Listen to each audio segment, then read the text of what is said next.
کہ معراج مصطفیٰ صلی اللہ علیہ وآلہ وسلم ہمارے محبوب سید الاولین والآخرین شفیع المذنبین رحمت للعالمین سیدنا و مولانا امام اعظم محمد رسول اللہ صلی اللہ علیہ وآلہ وسلم کے ان 3 معجزات میں سے ایک بڑا معجزہ ہے جن کا ذکر قرآن کے اندر آیا ہے۔ ہمارے محبوب صلی اللہ علیہ وآلہ وسلم کے 3 معجزات ایسے ہیں جن کا ذکر قرآن میں آیا، باقی بخاری اور مسلم میں تو درجنوں معجزات کا ذکر ہے، لیکن وہ 3 معجزے جن کو قرآن نے بھی بیان کیا ہے وہ سب سے زیادہ اہمیت کے حامل ہے کیونکہ اس کا ذکر قرآن میں ہے۔ ان میں سے نمبر 1 معجزہ جسے آپ عربی میں آیاتن کہتے ہیں، اردو میں آپ معجزہ، عقل کو عاجز کر دینے والی چیز، اللہ کی نشانی، وہ ہے القرآن، جس کا ذکر سورۃ العنکبوت میں آیا کہ یہ نبی علیہ السلام کا واحد معجزہ ہے جس کی بنیاد پہ دعوی نبوت ہے۔ اور بخاری اور مسلم میں بھی کئی احادیث اس کو سپورٹیو ہیں۔ ایک وہ مشہور حدیث ہے بخاری اور مسلم کی کہ اللہ تعالیٰ نے ہر نبی کو کوئی نہ کوئی معجزہ دیا تھا اور مجھے اللہ نے وحی یعنی قرآن کا معجزہ دیا ہے۔ میں اللہ سے امید کرتا ہوں سب سے زیادہ متبعین قیامت والے دن میرے ہوں گے کیونکہ میرا معجزہ سب سے زیادہ یونیک ہے، یعنی کتاب کا معجزہ۔ اور دوسرا معجزہ آپ صلی اللہ علیہ وآلہ وسلم کا جو قرآن میں ذکر ہوا وہ شق القمر کا واقعہ ہے، جو سورۃ القمر کے سٹارٹ میں ہی آتا ہے، اقتربت الساعہ، قریب آ گئی قیامت، وانشق القمر، اور شق ہو گیا چاند۔ اس کانٹیکسٹ میں بخاری اور مسلم میں کئی احادیث ہے کہ نبی صلی اللہ علیہ وآلہ وسلم کے مبارک زمانے میں چاند 2 ٹکڑے ہوا تھا اور پھر دوبارہ سے جڑ گیا۔ تو یہ وہ دوسرا معجزہ ہے جس کا ذکر قرآن کے اندر آیا۔ اور تیسرا معجزہ ہے معراج النبی صلی اللہ علیہ وآلہ وسلم کا معجزہ۔ اس کی کوئی تاریخ ہمیں احادیث کی کتابوں میں نہیں ملتی، نہ کوئی مہینے کا پتہ ہے، یہ اندازہ ہی ہے، بہرحال ہمیں اس سے کوئی غرض نہیں ہے۔ اگر کوئی سمجھتا ہے کہ معراج کا مہینہ ہے اور 27ویں رات ہے اور اس اعتبار سے اس مہینے کے اندر اس واقعے کو یاد کیا جاتا ہے تو اس میں کوئی ایسا مسئلہ نہیں ہے، بشرطے کہ اس میں قرآن و سنت سے جو چیزیں ثابت ہیں وہ بیان کی جائیں، قصے کہانیاں بیان نہ کی جائیں جو اکثر قصے اور کہانیاں بیان کی جاتی ہیں۔ تو یہ 3 معجزات ہیں جن کا ذکر اللہ تعالیٰ نے قرآن میں فرمایا ہے، اس میں ٹاپ آف دا لسٹ قرآن، اس کے بعد شق القمر والا یعنی چاند کے 2 ٹکڑے ہونے والا معجزہ، اور تیسرا معجزہ آپ صلی اللہ علیہ وآلہ وسلم کی معراج۔ اور یہ بھی یاد رکھیں یہ جو معراج ہم عموماً بولتے ہیں یہ بھی غلط العام ہے، اصل میں اس معجزے کا نام ہے الاسراء والمعراج۔ نبی صلی اللہ علیہ وآلہ وسلم کا رات کا زمینی سفر الاسراء اور المعراج، اور پھر آسمانی سفر، اور یہ دونوں سفر قرآن کے اندر موجود ہیں۔ جو زمینی سفر ہے الاسراء وہ پارہ نمبر 15 ہمارا سٹارٹ اسی سے ہوتا ہے، سورہ بنی اسرائیل جو سورت نمبر 17 ہے اس کے آغاز میں ہی آتا ہے، اعوذ باللہ من الشیطان الرجیم، بسم اللہ الرحمن الرحیم، سبحان الذی اسری بعبدہ لیلا من المسجد الحرام الی المسجد الاقصی، پاک ہے وہ ذات جو اپنے بندے کو لے گئی راتوں رات مسجد حرام سے مسجد اقصی، ایک دور کی مسجد تک، جس کے ارد گرد برکتیں رکھی ہیں تاکہ ہم اپنے اس بندے خاص کو اپنی قدرت کی نشانیاں دکھائیں۔ الاسراء رات کا سفر، بیت اللہ سے لے کر مسجد ایلیا، یروشلم، بیت المقدس، یہ تینوں نام ایک ہی مسجد کے لیے، اور بعد میں وہاں پہ مسجد بھی بن گئی، حضرت عمر کے دور میں اس کا نام پھر مسجد اقصی رکھا گیا۔ قرآن جب نازل ہوا تھا وہاں اقصی لغت کے معنوں میں آیا تھا ایک دور کی مسجد، مسجد اقصی بعد میں بنائی گئی ہے، پہلے وہ بیت المقدس یا ایلیا یا یروشلم کہلاتا تھا۔ تو یہ ہے الاسراء، اور پھر وہاں سے آپ صلی اللہ علیہ وآلہ وسلم کو ایک براق پہ سوار کر کے آسمانوں کا سفر کروایا گیا 7ویں آسمان تک، اور پھر سدرۃ المنتہا، اس کا نام ہی ہے سدرۃ المنتہا، جہاں پہ مخلوق کی انتہا ہو جاتی ہے، وہاں تک، اسے ہم کہتے ہیں المعراج، یعنی اونچائی کا سفر آپ صلی اللہ علیہ وآلہ وسلم کا۔ اور اس کا ذکر جو ہے وہ سورۃ النجم، سورت نمبر 53 میں آیا ہے، جس میں وہ مشہور آیت بھی آتی ہے فَكَانَ قَابَ قَوْسَيْنِ أَوْ أَدْنَىٰ، جس کے اوپر انشاءاللہ میں ڈسکشن بھی کر دوں گا۔ یہ یاد رکھیے گا میرے بھائیو، الاسراء والمعراج یہ پیورلی آپ صلی اللہ علیہ وآلہ وسلم کا جسمانی پلس روحانی سفر ہے، یہ کوئی خواب کا واقعہ نہیں ہے، کوئی روحانی ایکسپیرینس نہیں ہے۔ اگر یہ خواب کا واقعہ ہوتا تو کفار مکہ کو بھی ماننے میں آر نہ ہوتی، خواب میں تو بہت کچھ انسان دیکھ لیتا ہے، تو یہ جسمانی پلس روحانی ایکسپیرینس ہے۔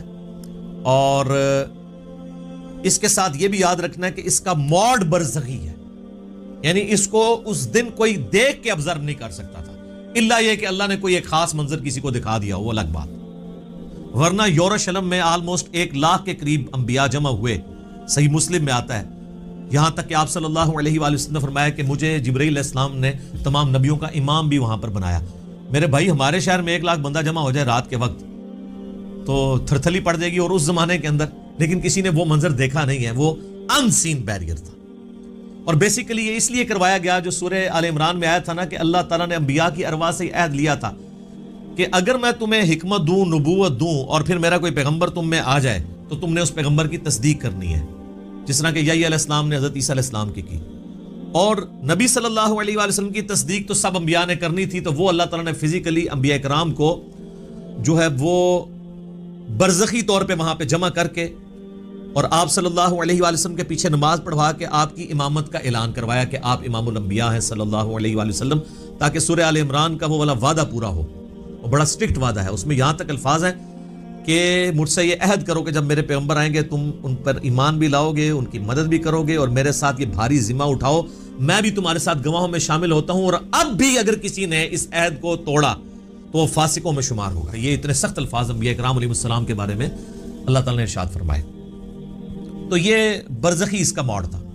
اب اگر کسی کو شوق ہے کہ جی میں یہ سارا واقعہ ایک ایک احادیث کے انٹرنیشنل نمبرز کے ساتھ دیکھنا چاہتا ہوں، خود سننا چاہتا ہوں، پڑھنا چاہتا ہوں، تو سننے کی حد تک تو ہم نے الحمدللہ اکتوبر 2015 میں، یہ آج مارچ 2020 چل رہی ہے، اکتوبر 2015 میں آلموسٹ سمجھ لیں 4.5 سال پہلے ڈیٹیل 3 لیکچر، مسئلہ نمبر 126 ABC 3 نشستوں میں آلموسٹ 4.5 گھنٹے کی گفتگو ویڈیو میں ریکارڈ کروا دیا ہے. ایک ایک حدیث کا میں نے انٹرنیشنل نمبر بھی بتایا، تو وہ آپ دیکھیں، ہم اس ویڈیو کے نیچے بھی اس کے ڈسکرپشن میں لنک لگا دیں گے. اور اس سے بھی بہتر یہ ہے کہ مرنے سے پہلے اے مسلمان کر لے اس پہ غور، کتابوں کا خدا اور ہے، بابوں کا خدا اور، کتابوں کا دین اور ہے، بابوں کا دین اور، کتابوں کی معراج اور ہے، بابوں کی معراج اور. کتابیں خود کھول کے پڑھیں، وہ میں آپ کو حوالہ دے دیتا ہوں. صحیح بخاری میں انٹرنیشنل نمبر ہے 3887، ڈیٹیلڈ حدیث ہے پوری واقعہ معراج کی، جس میں الاسراء زمینی سفر بھی ہے، آسمانی سفر، ہر آسمان پہ کس کس پیغمبر سے ملاقات ہوئی، 5 نمازیں دی گئیں، یہ ساری کی ساری 50 سے 5 ہوئی، حضرت موسیٰ علیہ السلام کے ساتھ ملاقاتیں ہوئی، یہ پوری صحیح بخاری میں انٹرنیشنل نمبر ہے 3887، اور سر صحیح مسلم 37 احادیث کنزیکٹیو ہیں. شروع میں پہلی جلد کے اندر انٹرنیشنل نمبر کے مطابق 411 سے لے کر 447، 411 سے 447 صرف واقعہ معراج کے اوپر، الاسراء والمعراج. اچھا وہاں پہ بھی آپ کو ہیڈنگ مل جائے گی، الاسراء والمعراج، رات کا سفر اور آسمانوں کا سفر. اور مشکات میں اگر آپ نے پڑھنا ہے تو تیسری جلد میں آپ کو 5862 سے 5867 تک مسلسل 6 احادیث اس حوالے سے مل جائیں گی جو واقعہ معراج سے ریلیٹڈ ہے، لیکن ظاہر ہے کہ کچھ سکپ بھی ہوئی ہیں، تو وہ آپ صحیح مسلم کا وہ چیپٹر پڑھ لیں 411 سے 447 تک. اچھا یہ جو میں نے دعویٰ کیا نا کہ یہ جسمانی پلس روحانی سفر ہے، یہ کوئی خواب کا معاملہ نہیں ہے، اگرچہ خواب میں بھی آپ علیہ السلام کو معراج ہوئی، وہ الگ سے ہے. کچھ ضعیف روایتیں بھی ہیں سیدہ عائشہ کی طرف منسوب، حضرت معاویہ کی طرف منسوب، کہ وہ لوگ کہتے تھے کہ نبی علیہ السلام کو خواب میں معراج کروائی گی، لیکن وہ اصول محدثین پہ جعلی روایتیں ہیں. صحیح بخاری کے اندر اوپر تلے 3 طرق سکیٹرڈ فارم میں، اوپر تلے تو نہیں ہے، 3 طرق آئے ہیں. انٹرنیشنل نمبر کے مطابق 6613 4716 3888، جس میں ابن عباس کا قول ہے، سورہ بنی اسرائیل کی آیت نمبر 60 میں آتا ہے نا کہ ہم نے نبی صلی اللہ علیہ وآلہ وسلم کو جو منظر دکھایا تھا. اب وہاں پہ جو رؤیا کا لفظ استعمال ہوا ہے نا، وہ کہتے ہیں خواب کے لیے استعمال ہوتا ہے، حالانکہ عربی میں رؤیا آنکھوں سے دیکھنے والے منظر کے لیے بھی یہ لفظ استعمال ہوتا ہے. بال ابن عباس کا قول امام بخاری اسی آیت کو ہیڈنگ بنا کے لے کے آئے ہیں سورہ بنی اسرائیل آیت نمبر 60 کے. اور ابن عباس کہا کرتے تھے کہ نبی صلی اللہ علیہ وآلہ وسلم کو جو یہ منظر دکھایا گیا جو کافروں کے لیے فتنہ بن گیا، قرآن کی آیت ہے. فتنہ کیوں بنا؟ میرے بھائی اگر خواب کا منظر ہوتا تو خواب کیوں کافروں کے لیے فتنہ بنتا؟ وہ تو مان لیتے ہیں کہ خواب میں تو کچھ بھی ہو سکتا ہے، فتنہ بنے اس لیے کہ وہ فزیکل کلیم تھا. تو ابن عباس کا قول ہے صحیح بخاری میں کہ یہ منظر جو دکھایا گیا یہ نبی صلی اللہ علیہ وآلہ وسلم نے اپنی جسم کی آنکھوں سے دیکھا تھا، دل کی آنکھوں سے نہیں. دل کی آنکھوں سے مراد ہوتا ہے خواب میں، اور جسم کی آنکھوں سے مراد فزیکلی یہ دیکھنا ہے۔ میرے بھائیو، الاسراء والمعراج میں آپ صلی اللہ علیہ وآلہ وسلم کو کئی ایک مناظر دکھائے گئے، جو سورہ بنی اسرائیل کی آیت نمبر 7 جو آیت نمبر سٹارٹ میں 1 ہے، سورت نمبر 17، لِنُرِيَهُ مِنْ آیاتنا، تاکہ ہم اپنے بندے کو اپنی نشانیوں میں سے نشانیاں دکھائیں۔ وہ نشانیاں کون سی تھیں؟ ان پہ میں بولوں تو میرے بھائی تقریباً 3-4 گھنٹے اور لگ جائیں گے۔ میں آپ کو موٹی موٹی باتیں بتا دیتا ہوں جو بخاری اور مسلم میں آئی ہیں کہ آپ علیہ السلام کو کیا کچھ دکھایا گیا۔ نمبر 1 سٹارٹ ہوا شق الصدر سے، آپ علیہ السلام کا سینہ چاک کیا گیا، بخاری مسلم میں آتا ہے، اور جنت سے سونے کا تشت لا کے آب زمزم کا پانی ڈال کے جبرائیل علیہ السلام نے نبی علیہ السلام کا دل جو ہے وہ دھویا۔ نمبر 2 آپ صلی اللہ علیہ وآلہ وسلم کو، چونکہ آپ مکے میں تھے، ابھی مدینہ آپ نے جانا تھا، راستے میں ایک شہر میں اتارا گیا اور جبرائیل نے کہا کہ یہ طیبہ ہے، مدینہ جو آپ کا مسکن عنقریب بننے والا ہے ہجرت کے بعد۔ حضور کو اس وقت تک نہیں پتا تھا کہ یہاں سے تو میری دعوت جو ہے وہ ایسی لانچ ہوگی کہ رومن اور پرشین امپائر بھی کچھ نہیں جائیں گی۔ نمبر 3 پھر آپ کو کوہ طور پہ لے جایا گیا، انبیاء کے مقامات پہ، سب سے پہلے نبی علیہ السلام کا اپنا مسکن، اس کے بعد پھر طور سینا کے اوپر، اور کہا گیا کہ یہ وہ ہے جہاں پہ اللہ تعالیٰ نے حضرت موسیٰ علیہ السلام سے کلام کیا تھا۔ نمبر 4 بیت اللحم لے جایا گیا، بیت المقدس میں ایک جگہ ہے جہاں پہ حضرت عیسیٰ علیہ السلام کی ولادت ہوئی تھی، تو وہ جگہ بھی دکھائی گئی۔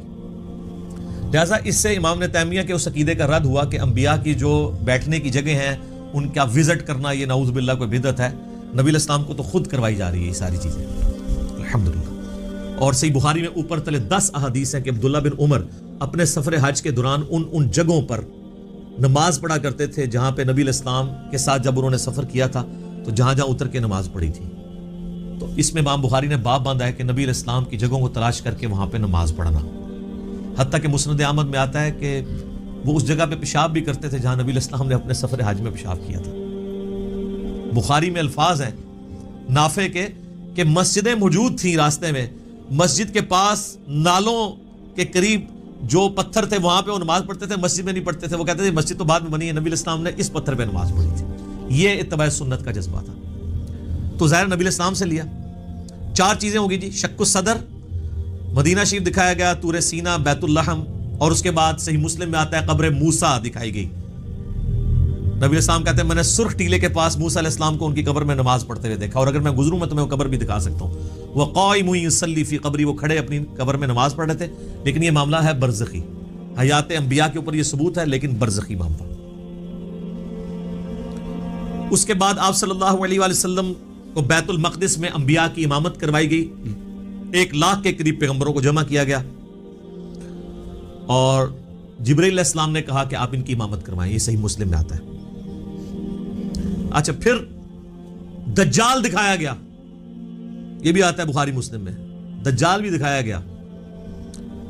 پھر آپ علیہ السلام کو آسمانوں کی سیر کروائی گئی، پہلے آسمان پہ آدم علیہ السلام سے ملاقات ہوئی، دوسرے پہ حضرت یحییٰ اور عیسیٰ سے، تیسرے پہ یوسف علیہ السلام سے، چوتھے پہ ادریس علیہ السلام سے، 5ویں پہ ہارون علیہ السلام سے، 6 پہ موسیٰ علیہ السلام سے، اور 7ویں پہ ہمارے جد امجد سیدنا ابراہیم خلیل اللہ علی نبینا علیہ الصلوۃ والسلام سے ملاقات ہوئی۔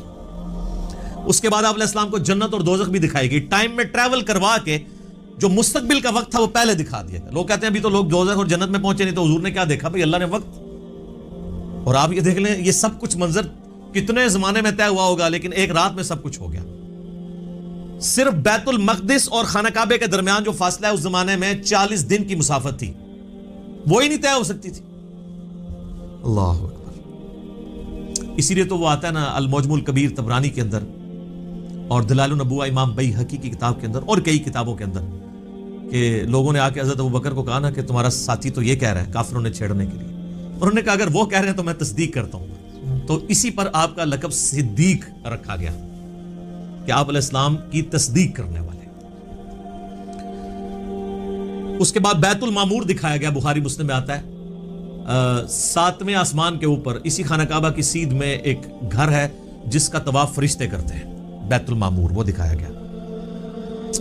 اور سب سے بڑھ کے آپ کو سدرۃ المنتہا تک لے جایا گیا، یہ آخری حد ہے، زمین سے جتنی مخلوقات ہیں یا فرشتے ہیں وہ بھی سدرۃ المنتہا سے آگے نہیں جا سکتے۔ اس کا نام ہی ہے انتہا، مخلوق کی انتہا ہے. باقی لوگوں نے آگے کہانیاں بنا لی ہیں کہ جی نبی علیہ السلام سدرۃ المنتہا سے بھی آگے چلے گئے. بالکل جھوٹ ہے، یہ آپ کی انتہا تھی. اور آگے پتہ نہیں کیا کیا کہانیاں بنائی ہوئی ہیں، کہتے ہیں عرش پہ جوتیوں سمیت چلے گئے. یہ تو اتنا بڑا جھوٹ ہے کہ احکام شریعت میں احمد صاحب بریلوی صاحب نے لکھا ہے کہ یہ جو معرج النبوہ کتاب جس میں یہ باتیں لکھی ہیں، یہ ہے تو سنی عالم ہے لیکن ہر طرح کی جھوٹی سچی روایتیں لکھ دیتا ہے. یہ محض باطل بات ہے کہ نبی علیہ السلام اپنی مبارک جوتیوں کے ساتھ عرش پہ گئے ہیں. یہ اعلیٰ حضرت نے لکھا ہے کہ یہ جھوٹی بات ہے. تو عرش پہ جانے والی کوئی بات نہیں. ہاں قصے کہانیوں میں آپ مزے لے کے بیان کریں. اور جب ہم پوچھتے ہیں کہاں لکھا ہے، وہ کہتے ہیں سعدی شیرازی کے شعر نہیں آپ نے پڑھے، مولانا روم کے شعر نہیں پڑھے. ہم کہتے ہیں میرے بھائی ہم تو آپ کو چیخ کے یہی تو کہہ رہے ہیں کیا کہ مرنے سے پہلے ہے مسلمان. کر لیں اس پہ غور. کتابوں کا خدا اور ہے، بابوں کا خدا اور. کتاب میں سے کوئی نکالے نا بات جہاں پہ لکھا ہو. پھر ڈاکٹر صاحب تو آپ کو پتہ ہے طاہر القادری صاحب تو وہ کہتے ہیں کہ وہ دروازہ کھولا حضور نے حضور کے لیے، پھر کہا کہ آپ اندر آ جائیں، حریم ناز میں آ جا. وہ پتہ نہیں کیا عشق مشوقی کا انہوں نے ایک، اور بلکہ وہ بغل گیر پتہ نہیں کیا کچھ انہوں نے کیا ہے.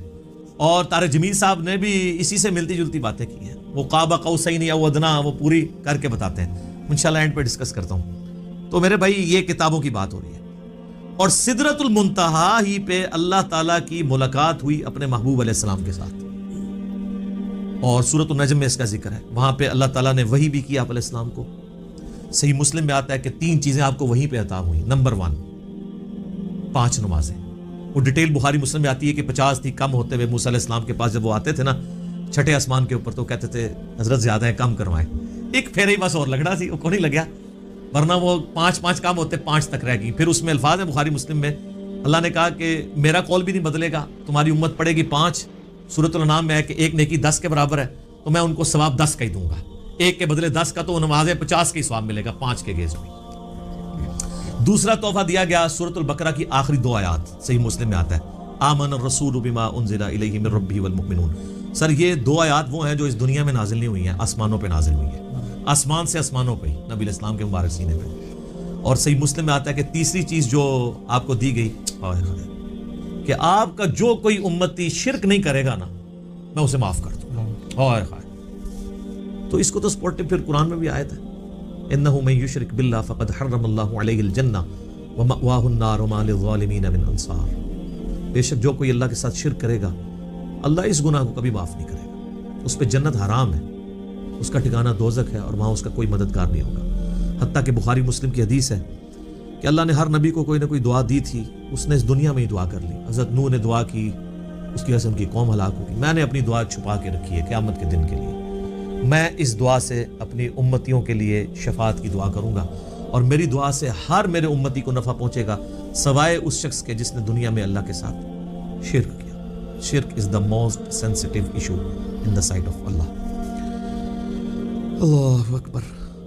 تو یہ 3 گفٹ آپ علیہ السلام کو ملے، 5 نمازیں، سورۃ البقرہ کی آخری 2 آیات، اور جو شرک نہیں کرے گا اس کی مغفرت. یہ ساری تفصیلات آپ مسئلہ نمبر 126 ABC کے اندر دیکھ سکتے ہیں 4.5 گھنٹے میں اس کو سکپ کرتا ہوں. الاسراء والمعراج میں جو معراج والا پورشن ہے اس میں سب سے زیادہ کنٹروورشل چیز جو آپ نے سوال میں بھی کی وہ ہے نبی علیہ السلام نے کیا شب معراج اللہ تعالیٰ کو دیکھا تھا یا نہیں. اب اس کا جواب ہاں یا نہ میں دینا تو بہت بڑی آزمائش ہے مسلمانوں کے لیے جب تک کہ آپ پورا مقدمہ ان کو نہیں سمجھاتے. تو آپ اس پورے مقدمے کو سمجھیں گے تو آپ کے لیے معاملہ آسان ہو جائے گا. اس کی وجہ یہ ہے کہ یہاں پہ فرقہ واریت کا دین ہے جس کو میں بابوں کا دین کہتا ہوں اور آپ سے بار بار کہتا ہوں کہ مرنے سے پہلے اے مسلمان کر لے اس پہ غور. کتابوں کا خدا اور ہے، بابوں کا خدا اور. اچھا کہتے ہیں نہیں آپ کتابوں کا دین کہہ لیا کریں، بابوں کا خدا تو سب کا ایک ہے. میرے بھائی اس کے اندر قیامت مضمر ہے. دین کس لیے ہوتا ہے؟ اللہ کی شناخت کے لیے. جب آپ کے بابوں نے اس اللہ کی شناخت ہی میں نہیں کروائی ہے جو پیغمبروں کے ذریعے اللہ نے کروائی تھی تو ہم رونا روئیں گے نا کہ آپ کس اللہ کی بات کرتے رہے ہو. تو اصل چیز قیامت زور اس شعر میں تبھی ہے کہ کتابوں کا خدا اور ہے، بابوں کا خدا اور. دیکھ لیں ہلچل مچی اس کی وجہ سے ہے. اگر میں کہتا کتابوں کا دین اور ہے بابوں کا دین اور تو کسی کو کچھ نہیں تھا ہونا. یہ اندر جو ہلچل مچتی ہے نا وہ کہتے ہیں یار ہم پتہ نہیں کس خدا کو مان رہے ہیں، کتابوں والے خدا کو کسی اور کو نہ مان رہی ہوگی. تو یہ تو میں نے ڈیٹیکٹ کیا تھا قرآن سے. کتابوں کا خدا حضرت آدم علیہ السلام کو جب اللہ نے دنیا پہ اتارا سورۃ البقرہ آیت نمبر 38 تو اللہ تعالیٰ نے ہماری ماں اور باپ کو یہی کہا تھا قُلْ اهْبِطُوا مِنْهَا جَمِيعًا، اے آدم اور اس کی بیوی اور میری ان دونوں بندوں کی قیامت تک ہونے والی اولاد اتر جاؤ زمین میں۔ فَإِمَّا يَأْتِيَنَّكُم مِّنِّي هُدًى، یاد رکھنا اب جب کبھی بھی کوئی ہدایت کی کتاب تمہارے پاس آئے گی، انتظار کرنا کتابوں کا، بابوں کا نہیں، کتابوں کا جو پیغمبروں کے ذریعے آئیں گی۔ فَإِمَّا يَأْتِيَنَّكُم مِّنِّي هُدًى فَمَن تَبِعَ هُدَايَ فَلَا خَوْفٌ عَلَيْهِمْ وَلَا هُمْ يَحْزَنُونَ، جو ان کتابوں کی اس ہدایت کی پیروی کرے گا اس کو نہ کوئی خوف ہوگا نہ کوئی غم۔ وَالَّذِينَ كَفَرُوا وَكَذَّبُوا بِآيَاتِنَا أُولَٰئِكَ أَصْحَابُ النَّارِ هُمْ فِيهَا خَالِدُونَ، جو کوئی ہماری آیات کو جھٹلا دے گا، کفر کرے گا، اس کو جھٹلائے گا، تو وہ ہوں گے اہل جہنم، رہیں گے اس میں ہمیشہ ہمیشہ۔ اللہم اجرنا من النار، آمین۔ اللہم من احییتہ منا فاحیہ علی الاسلام ومن توفیتہ منا فتوفہ علی الایمان، آمین۔ تو اس لیے ہم کہتے ہیں کتابوں کا دین، بابوں کا نہیں۔ تو اس مقدمے کو سمجھنے کے لیے آپ پہلے بنیادی بات سمجھ لیں، ایک بنیادی عقیدہ، جو عقیدہ پوری امت کا ہے سوائے ان لوگوں کے جو اپنے نفس کے غلام بنے ہوئے ہیں۔ وہ کون ہے وہ میں آپ کو بتا دوں گا۔ پوری امت کا یہ عقیدہ ہے کہ مرنے سے پہلے اس روئے ارض پہ اللہ تعالیٰ کا دیدار کسی انسان کو، کسی جن کو، کسی فرشتے کو یا کسی بھی مخلوق کو ہونا محال ہے، امپاسبل ہے، یہ مقدور نہیں ہے، محال ہے۔ اس کے ثبوت میں سورۃ الانعام کی آیت نمبر ہے 103، لا تدرکہ الابصار، نگاہیں اس کا احاطہ نہیں کر سکتی، وہ نگاہوں کا احاطہ کر لیتا ہے۔ حتیٰ کہ اس آیت میں اہل تشیع اتنا غلو کرتے ہیں کہ وہ یہ کہتے ہیں کہ قیامت میں اور جنت میں بھی اللہ کا دیدار نہیں ہوگا، وہ بھی غلو کر رہے ہیں۔ اور دوسری طرف ان کی حالت یہ ہے کہ وہ کہتے ہیں کہ مولا علی علیہ السلام اس وقت تک سجدے سے سر نہیں اٹھاتے تھے جب تک اللہ کو دیکھ نہ لے۔ تو ہم کہتے ہیں یار آپ کوئی ایک بات کرو، کسی بات کے اوپر ٹکو۔ اور پھر بعض غلو کرنے والے وہ کہتے ہیں شب معراج بھی جو مولا علی کا پنجہ دیکھا تھا۔ خیر اب اہل علم ان کو خود ہی رد کر رہے ہیں، وہ کہہ رہے ہیں یہ نصیریاں، ہمارا ان سے کوئی تعلق نہیں ہے، اہل تشیع کا یہ جو ہے مکتب نہیں ہے، مکتب اہل بیت یہ نہیں ہے۔ تو یہ سورۃ الانعام کی آیت نمبر 103 اس پر گواہ ہے۔ اور اس سے بھی بڑھ کر پریکٹیکل ایکسپیرینس سورۃ الاعراف کی آیت نمبر 143، جب موسیٰ علیہ السلام نے کوہ طور پہ ملاقات کے دوران کہا اے اللہ میری خواہش ہے میں تجھے دیکھوں۔ اتنی دفعہ باتیں سن سن کے اگلا سٹیپ بھی بندہ طے کرتا ہے نا۔ تو اللہ نے کیا فرمایا تھا؟ لن ترانی، ہرگز نہیں دیکھ سکتا تو مجھے، بلکہ تو پہاڑ کی طرف دیکھ، اگر یہ پہاڑ اپنی جگہ پہ قائم رہا تو سمجھنا تو مجھے دیکھ سکتا ہے۔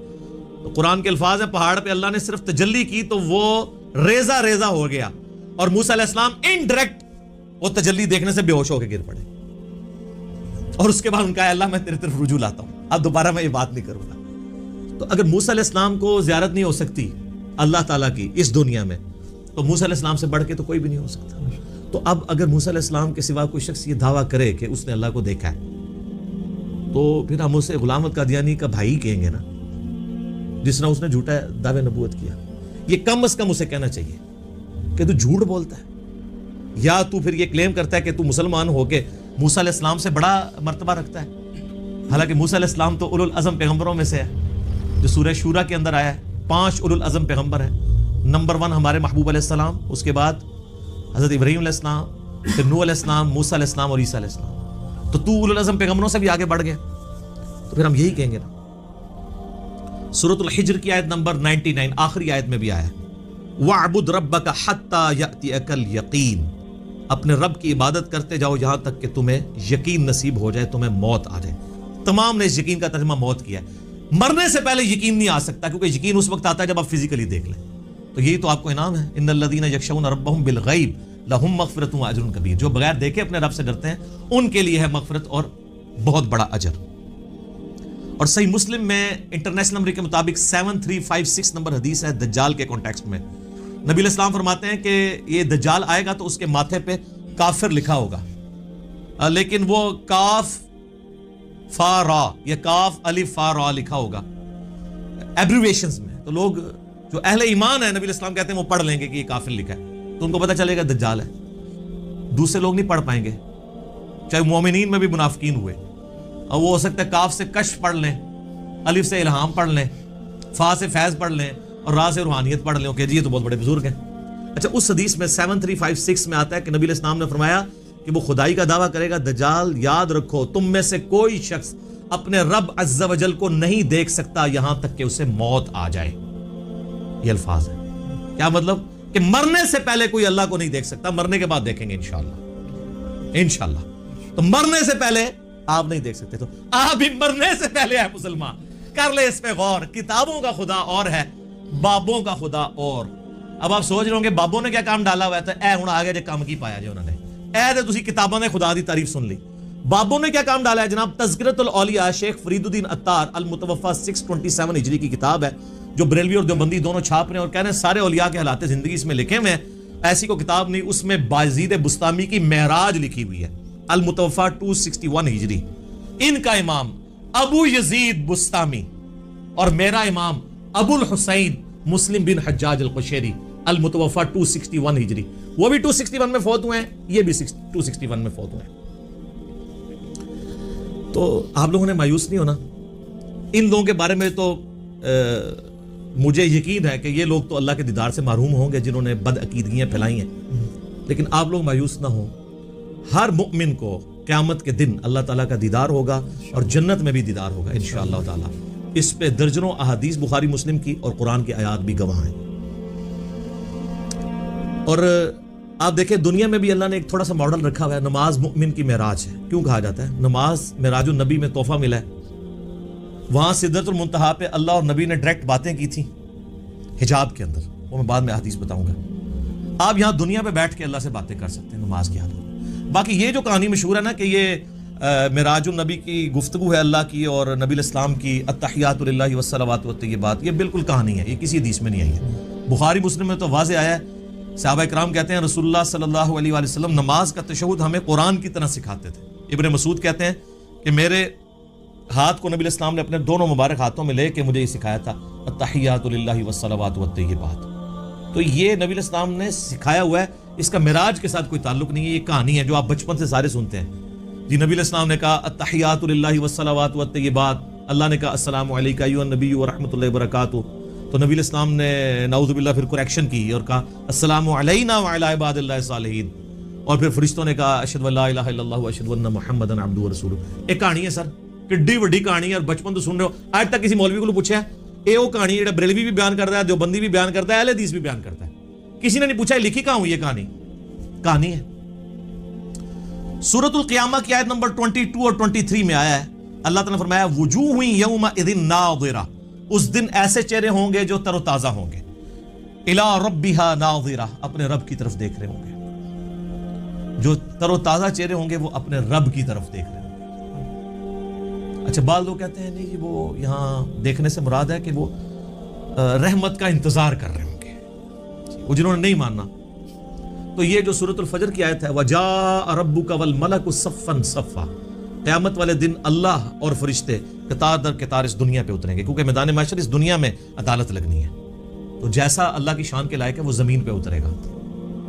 اور پھر اس کا کلائمیکس ہے سورۃ المطففین آیت نمبر 15, کلا انہم عن ربہم یومئذ لمحجوبون. اللہ تعالیٰ کافروں کے بارے میں فرماتا ہے کہ ضرور بر ضرور اللہ کے جو منکر ہیں وہ اپنے رب کے دیدار سے اوٹ میں کر دیے جائیں گے قیامت والے دن.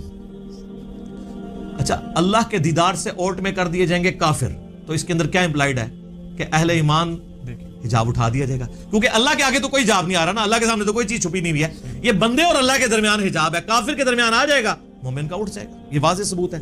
لہذا شیعہ کا موقف جو ہے باطل ہے. بلکہ میں شیعہ کو دعوت دوں گا کہ اللہ کے بندو, ہماری نمازوں عبادات ان ساری چیزوں کا کیا حاصل ہونا ہے کہ اگر ہم جنت میں پہنچ جائیں اور تب بھی اپنے رب کو نہ دیکھ سکیں. قرآن کی درجنوں آیات میں جو اللہ تعالیٰ بار بار کہتا ہے کہ بغیر دیکھے اپنے رب سے ڈرتے ہیں, تو یہ پردہ آخر اٹھنا ہے نا, کبھی اس دن اٹھنا ہے کہ جس دن اللہ تعالیٰ نے یہ امتحان میں آپ کو پاس کر دینا ہے کہ ہاں جی تم بغیر دیکھے ڈرتے تھے نا, اب اس کا انعام ہے, مجھے دیکھ لو. یہ تو امپلائیڈ ہے اس کے اندر, ورنہ تو دین کی لذت ہی ختم ہے اگر قیامت میں جنت میں اللہ کا دیدار نہیں ہے. بخاری مسلم میں درجنوں احادیث ہیں. اسی کانٹیکسٹ میں جو سورۃ القیامہ کی آیت نمبر 22 ہے وجوہ یومئذ ناظرہ الی ربہا ناظرہ, اس آیت کے کانٹیکسٹ میں بخاری مسلم دونوں میں حدیث ہے. صحابہ کرام نے پوچھا یا رسول اللہ کیا ہم اپنے رب کو دیکھیں گے قیامت والے دن؟ آپ نے فرمایا تم ضرور اپنے رب کو دیکھو گے. 14ویں رات کا چاند جب چھایا ہوتا ہے اور کوئی بادل نہ ہو تو تمہیں اس چاند کو دیکھنے میں کوئی تکلیف محسوس نہیں ہوتی. سورج کو دیکھنے میں تکلیف ہوتی ہے, چاند کو دیکھنے میں نہیں ہوتی. بالکل اس طریقے سے تم اپنے رب کو بھی دیکھو گے اور تمہاری آنکھوں پہ کوئی سٹرین نہیں آئے گا, جیسا کہ اس کی شان کے لائق ہے. تم اپنے رب کو دیکھو گے انشاءاللہ تعالی. اور سر صحیح مسلم میں ایک بڑی رکت انگیز حدیث ہے. نبی علیہ السلام فرماتے ہیں جنتی جب جنت میں پہنچ جائیں گے نا تو اللہ تعالیٰ جنتیوں سے کہے گا کہ ہاں جی کوئی اور نعمت چاہیے. تو جنتی کہیں گے یا اللہ اس سے بڑی کیا نعمت ہے کہ تو نے ہمیں ہمیشہ کی دوزخ کے عذاب سے بچا لیا, ہمارے چہرے تر و تازہ کر دیے, ہمارا منہ مانگا انعام ہمیں دیا, ہمیشہ کی زندگی ہمیں دے دی. اس سے بڑی بھی ابھی کوئی نعمت باقی ہے؟ تو پھر اللہ تعالیٰ ان کو سرپرائز دیتے ہوئے اپنا اور بندوں کے درمیان حجاب اٹھائے گا اور لوگ اپنے رب کی زیارت کریں گے. اور جب وہ رب کو دیکھ لیں گے نا تو ان کو دنیا کی اور جنت کی ہر نعمت بھول جائے گی. وہ کہیں گے اصل نعمت تو یہ ہے, یہ اللہ نے سرپرائز میں رکھی ہوئی ہے جنت کے اندر. اس صحیح مسلم میں حدیث ہے. پھر نبی علیہ السلام نے کہا کہ چاہو تو قرآن پڑھ کے دیکھ لو, سورہ یونس کی آیت نمبر 26 آپ نے تلاوت کی. للذین احسنوا الحسنى وزیادہ, جو لوگ نیکوکار ہیں اللہ تعالیٰ ان کے لیے بہتر اجر رکھے گا اور کچھ بڑھ کے بھی دے گا. وہ کہتے ہیں کہ بڑھ کے جو دے گا وہ یہ ہے سب سے بڑھ کے اللہ کا دیدار انشاءاللہ تعالی.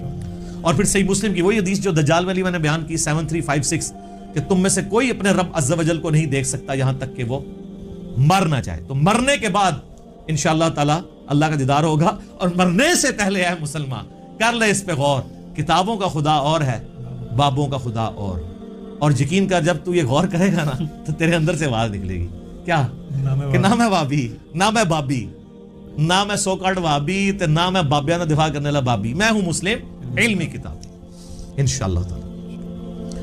البتہ میرے بھائیو اس کائنات میں ایک ہستی ایسی ہے جسے اللہ تعالیٰ نے اس دنیا میں خواب کی حالت میں اپنا دیدار عطا کیا اور اس اعتبار سے باقی ساری مخلوقات پہ فوقیت دی, اور وہ ہمارے محبوب سید الاولین والآخرین شفیع المذنبین رحمت للعالمین سیدنا و مولانا امام اعظم محمد رسول اللہ صلی اللہ علیہ وآلہ وسلم کی مبارک ذات ہے.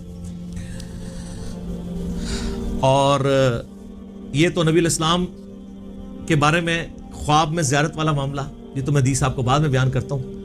آپ کے بابوں نے یہ دعویٰ امام حنیفہ کے لیے بھی کیا, وہ کہتے ہیں 100 دفعہ خواب میں زیارت ہوئی ہے. امام بن حنبل کے بارے میں تو فضائل اعمال کے اندر لکھا ہے کہ خواب میں اللہ کو دیکھا اور پوچھا کہ اللہ جی میں آپ کا قرب چاہتا ہوں تو کس چیز سے حاصل کروں, تو اللہ نے فرمایا قرآن سے. تو امام بن حنبل نے کہا کہ اللہ سمجھ کے کہ بغیر سمجھ کے, تو اللہ نے کہا کہ چاہے سمجھ کے چاہے بغیر سمجھ کے. کڈی کہانی خواب سے ایہی چیز لینی سی. تو سر اس میں میری 100 نمبر مجلس دیکھ لیں, کتابوں کا خدا اور ہے, بابوں کا خدا اور. میں آج اس کی انجینئرنگ نہیں کرتا, بل یہ فضائل اعمال کے اندر یہ لکھا ہوا ہے فضائل ذکر والے چیپٹر کے اندر کہ امام احمد بن حنبل نے بھی اللہ کو دیکھا ہے خواب میں. بالکل کہانی ہے. اگر یہ کوئی چیز ہوتی تو یہ پیکج موسیٰ علیہ السلام کو آفر ہوتا جو سورۃ الاعراف کی آیت نمبر 143 میں کیٹیگوریکل ڈینائی آ گیا, لن ترانی, تو نہیں دیکھ سکتا. ٹھیک ہے, فزیکلی تو کوئی دیکھ سکتا, خواب میں بھی صرف نبی علیہ السلام کی خصوصیت ہے. اور وہ حدیث ہے میرے بھائیو جامعہ ترمذی میں انٹرنیشنل نمبر کے مطابق 3235, یہ حدیث مسند امام احمد میں بھی ہے, مشکات المصابیح میں 748 نمبر ہے پہلی جلد کے اندر. اور یہاں خواب کا ذکر, اور یاد رکھیے گا سورہ الصافات کی آیت نمبر 100 سے لے کے 103 تک آتا ہے نا کہ ابراہیم علیہ السلام کو اللہ نے خواب میں بیٹے کی قربانی کا حکم دیا تھا. انبیاء کے خواب وحی الہی ہوتے ہیں. بخاری مسلم میں کئی احادیث ہیں کہ نبوت کا 46واں حصہ خواب ہے. نبیوں کو جو خواب دکھایا جاتا ہے وہ ڈیفینیٹلی وحی الہی ہوتا ہے. باقی بخاری مسلم میں آتا ہے کہ نبیوں کے علاوہ جو ہے وہ اللہ کی طرف سے بھی ہو سکتا ہے, شیطان کی طرف سے بھی ہو سکتا ہے, نفس کی طرف سے بھی ہو سکتا ہے. تو یہ ترمذی میں جو حدیث ہے, مسند احمد میں بھی, مشکات المصابیح میں بھی, اور اس حدیث کے ساتھ امام ترمذی نے لکھا ھذا حدیث حسن صحیح, یہ حدیث حسن صحیح ہے. اور امام ترمذی نے ساتھ لکھا کہ میں نے اپنے استاد امام محمد بن اسماعیل بخاری, امام بخاری سے پوچھا تو انہوں نے بھی فرمایا کہ یہ حدیث صحیح ہے.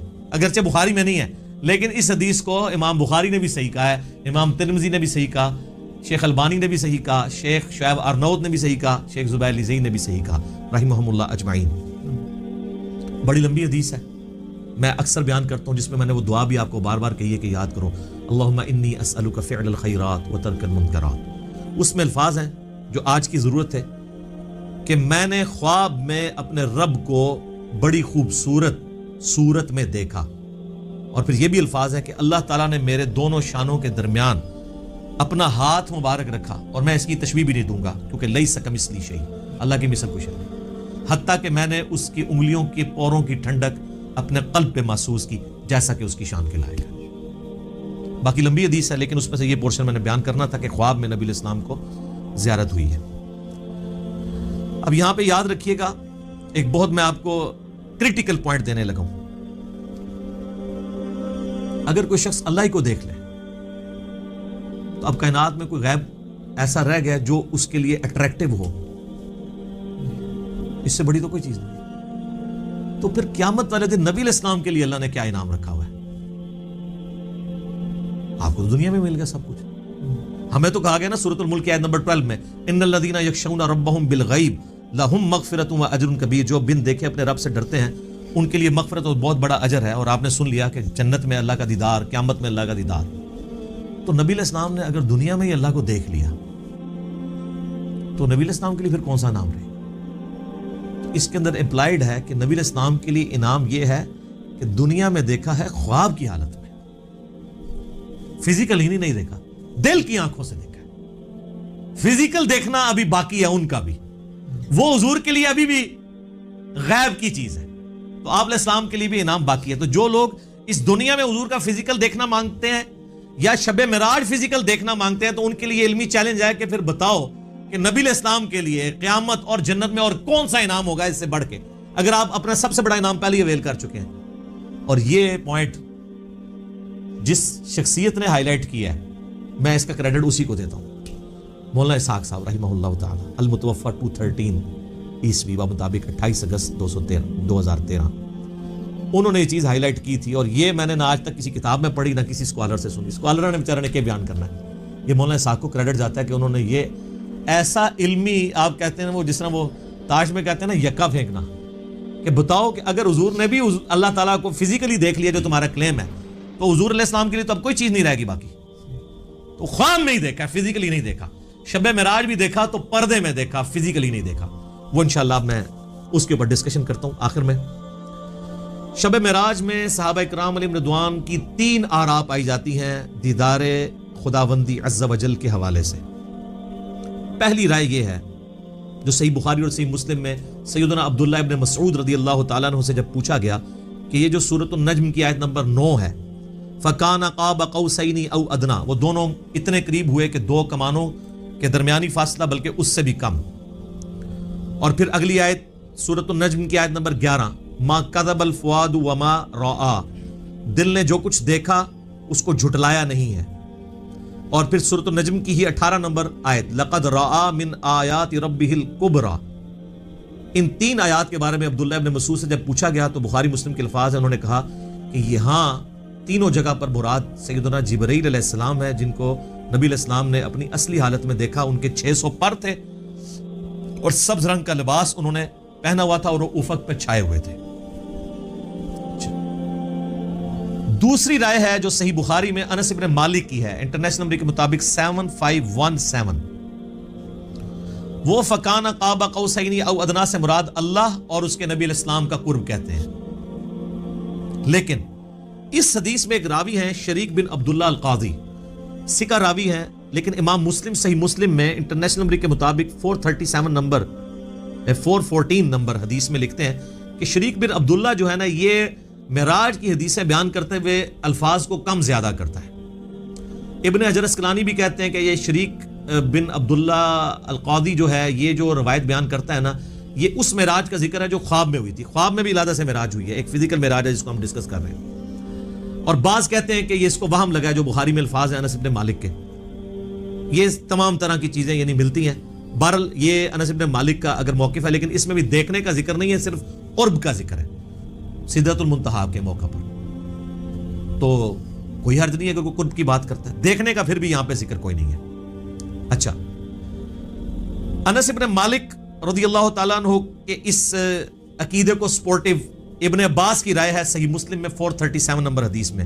انہی 3 آیات سورۃ النجم آیت نمبر 9، 11 اور 18 کے بارے میں جب ان سے پوچھا گیا تو انہوں نے کہا کہ رآہ بفؤادہ مرتین، نبی علیہ السلام نے دل کی آنکھوں سے اپنے رب کو 2 دفعہ دیکھا، یعنی ان آنکھوں سے نہیں دیکھا۔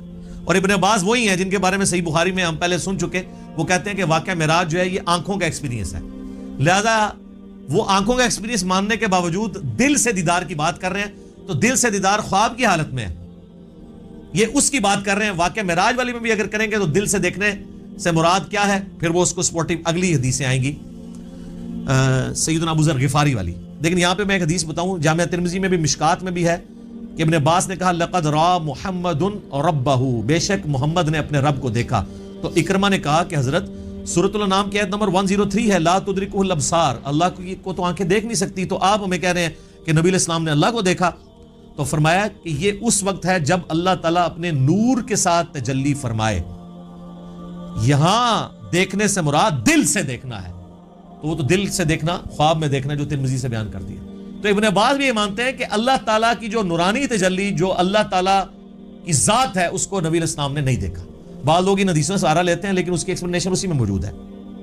پھر صحیح مسلم میں ایک حدیث ہے 443, ابو ذر غفاری کہتے ہیں کہ میں نے رسول اللہ سے پوچھا کہ نبی علیہ السلام یہ بتائیے کہ کیا آپ نے معراج میں اپنے رب کو دیکھا تھا؟ تو سر اب آپ لوگ بھی مان جائیں. رسول اللہ نے فرمایا کہ میں رب کو کیسے دیکھ سکتا ہوں, وہ تو نور ہے. کلیئر ہو گیا. اچھا, اس سے اگلی حدیث ہے صحیح مسلم میں 444. ایک تابعی کہتے ہیں ابو ذر غفاری سے, کاش میں رسول اللہ کے زمانے میں ہوتا نا تو حضور سے ایک سوال ضرور کرتا. ابو ذر غفاری نے کہا کون سا سوال؟ اس نے کہا میں نے حضور سے پوچھنا تھا کہ یا رسول اللہ آپ نے شب معراج اللہ کو دیکھا ہے کہ نہیں. اس سے کم از کم یہ تو کلیئر ہوا کہ صحابہ کے زمانے میں بھی یہ بحثیں چلتی تھی, لہٰذا یہ آج کل جو ان باتوں میں کتاب و سنت بیان کرتے ہیں تو اس کو یہ صوفی ٹائپ لوگ کہتے ہیں, یہ لوگ جو ہیں یہ وہابی ہیں, یہ گستاخ ہیں, یہ حضور کی کمزوریاں تلاش کرتے ہیں. ان کے لیے بہت بڑی پھکی ہے کہ یہ سارے پھر اس زمانے میں موجود تھے. تابعین کہہ رہے ہیں ابو ذر غفاری کو کہ ہم حضور کے زمانے میں ہوتے نا تو حضور سے پوچھتے کہ یا رسول اللہ آپ نے, اس کا مطلب تابعین کو صحابہ نے یہ عقیدہ نہیں بتایا.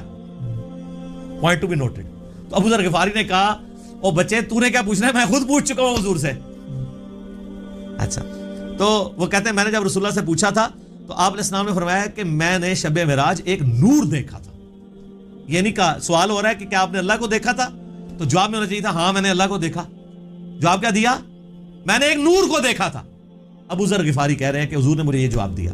اس کی ایکسپلینیشن اس سے اگلی حدیثوں میں ہو رہی ہے. سر امام مسلم نے یقین کرے نا, وہ کہتے ہیں نا ایک سجی پھر کھبی پھر اتو پھر تلو, کنزیکٹیو حدیثاں جی 443 444 اور اس سے اگلی 445 اور پھر اس سے اگلی 446 ابو سعید خدری سے کہ نبی علیہ السلام نے فرمایا کہ اللہ کا اپنی مخلوق سے جو پردہ ہے وہ نور کا پردہ ہے, اگر وہ نور کا پردہ ہٹ جائے تو مخلوق تباہ و برباد ہو جائے, تجلی کی تاب نہیں لا سکتی.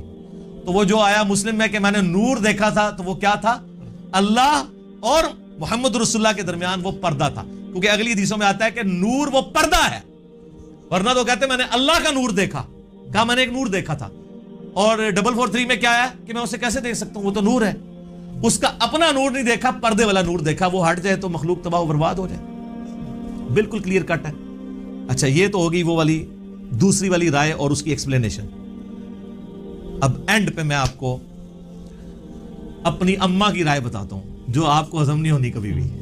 سر اماں نے جو کیا ہے نا اس امت کے ساتھ احسان, اور صوفیوں کے ساتھ ان کے سارے عقیدوں کو پیسیفک اوشن میں پھینک دیا.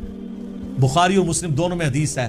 اما عائشہ تو انس ابن مالک, ابن عباس, ابن مسعود, ابو ذر غفاری, ابو سعید خدری جو یہ حدیثیں بیان کر رہے ہیں ان سب کو پیچھے چھوڑ جاتی ہیں.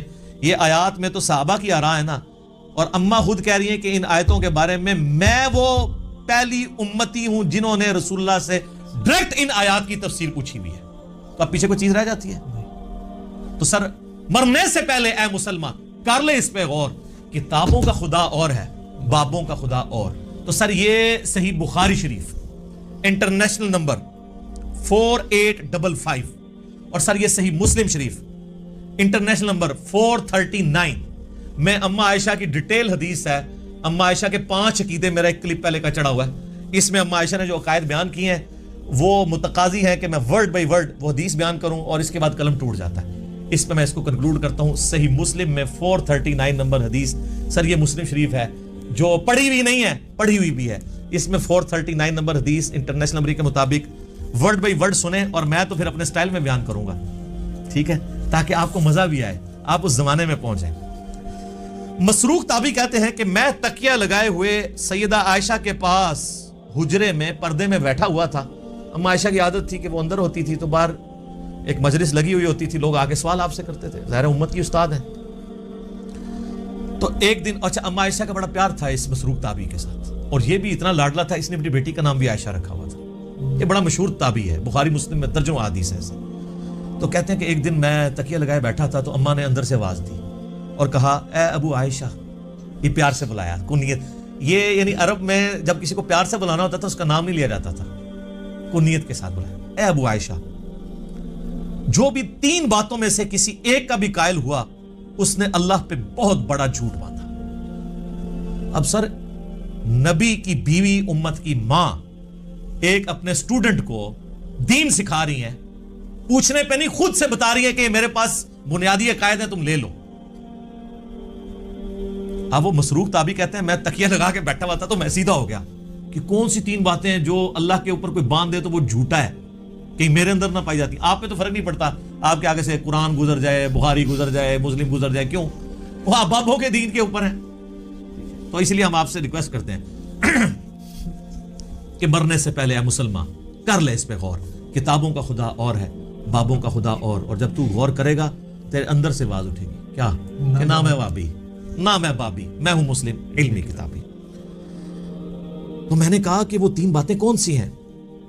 انہوں نے کہا پہلی بات, جو کوئی یہ عقیدہ رکھتا ہے کہ محمد صلی اللہ علیہ وآلہ وسلم نے اپنے رب کو دیکھا تو اس نے اللہ پر بہت بڑا جھوٹ باندھا. لو جی, سارے صوفی بڑے کے جائے, صوفی نے کہا نسی ویکھا ہے, بتایا نہیں بازید بستامی نے دعویٰ کیا.